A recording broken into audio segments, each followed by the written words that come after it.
আসসালামু আলাইকুম। আজকে আমরা যে ইউজুটি সম্পর্কে আলোচনা করব, ইউজুটির নাম হচ্ছে স্পটেক্স ক্রিম। বর্তমান সময়ে ছেলে-মেয়ে উভয়ই বরণের দাগ দূর করার জন্য চিন্তিত হয়ে থাকে। আজকে আমরা এমন একটি ওষুধ সম্পর্কে আলোচনা করব, যা বরণের দাগ দূর করার পাশাপাশি অতিরিক্ত কালো দাগ এবং শরীরের বিভিন্ন ফাটা দাগ দূর করার জন্য ব্যবহৃত হয়ে থাকে। এই ভিডিও থেকে আপনারা জানতে পারবেন স্পটেক্স ক্রিম কী এবং কেন ব্যবহার করা হয়ে থাকে। পাশাপাশি এর পার্শ্ব প্রতিক্রিয়া ও বিভিন্ন সতর্কতা সম্পর্কে বিস্তারিত আলোচনা করা হবে এই ভিডিওতে। তাই যারা স্পটেক্স ক্রিম সম্পর্কে জানতে চাচ্ছেন, আশা করছি অনেক কিছু জানতে পারবেন। আপনারা দেখছেন মেডিসিন ইনগ্রেডিয়েন্ট রিভিউ। মেডিসিন সম্পর্কে বিভিন্ন তথ্যাদি এবং স্বাস্থ্য বিষয়ে বিভিন্ন পরামর্শ পেতে চ্যানেলটি সাবস্ক্রাইব করুন। আর যারা ফেসবুক পেজ থেকে দেখছেন, তারা পেজটিকে ফলো দিন। স্পটেক্স ক্রিম সাধারণত তৈরি এবং বাজারজাত করে থাকে অপসনিন ফার্মা লিমিটেড। স্পটেক্স ক্রিম সাধারণত টিউব আকারে বাজারে পাওয়া যায়। প্রতিটি টিউবে 50 গ্রাম স্পটেক্স ক্রিম থাকে। 50 গ্রাম এই টিউবের বর্তমান বাজার মূল্য 500 টাকা। স্পটেক্স ক্রিমের গ্রুপের নাম বা জেনেরিক নাম হচ্ছে ট্রিটিনোইন ইউএসপি 0.1%। স্পটেক্স হলো একটি টপিক্যাল মাতৃত্বকালীন পেটের ফাটা দাগ দূর করার ক্রিম, যা ট্রিটিনোইনের একটি প্রস্তুতি। ট্রিটিনোইন হলো একটি রেটিনয়েড যা নতুন কোষ সৃষ্টি, বৃদ্ধি এবং পার্থক্যকরণ নিয়ন্ত্রণ করে। এটি ফলিকুলার এপিথেলিয়াল কোষের সংযুক্তি হ্রাস করে এবং টার্নওভার বাড়ায়। প্রতি গ্রাম ক্রিমে থাকে ট্রিটিনোইন ইউএসপি 1 মিলিগ্রাম। নির্দেশনা: স্পটেক্স ক্রিম গর্ভাবস্থায় ফ্যাটের ফাটা দাগ, স্ট্রেচ মার্কের চিকিৎসার জন্য নির্দেশিত হয়।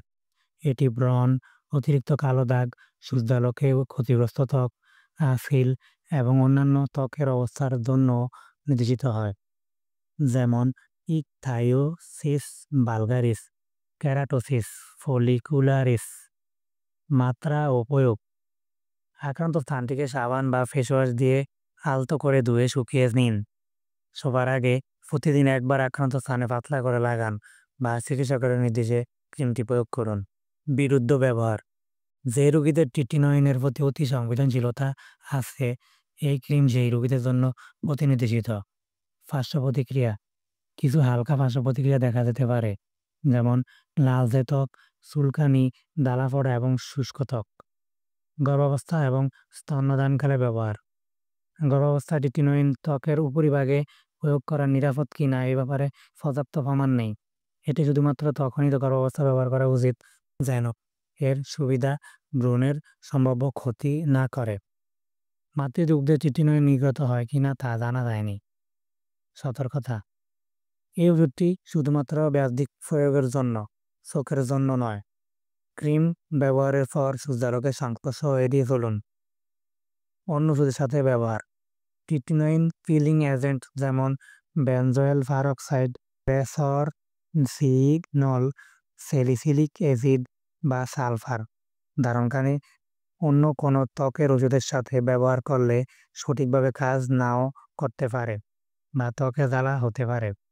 মাত্রাধিক্য: এই ক্রিমটি অতিরিক্ত পরিমাণে ব্যবহার করলে ত্বকে আঁশের মতো ওঠা, জ্বালা-পোড়া ভাব এবং অতিরিক্ত শুষ্ক হতে পারে।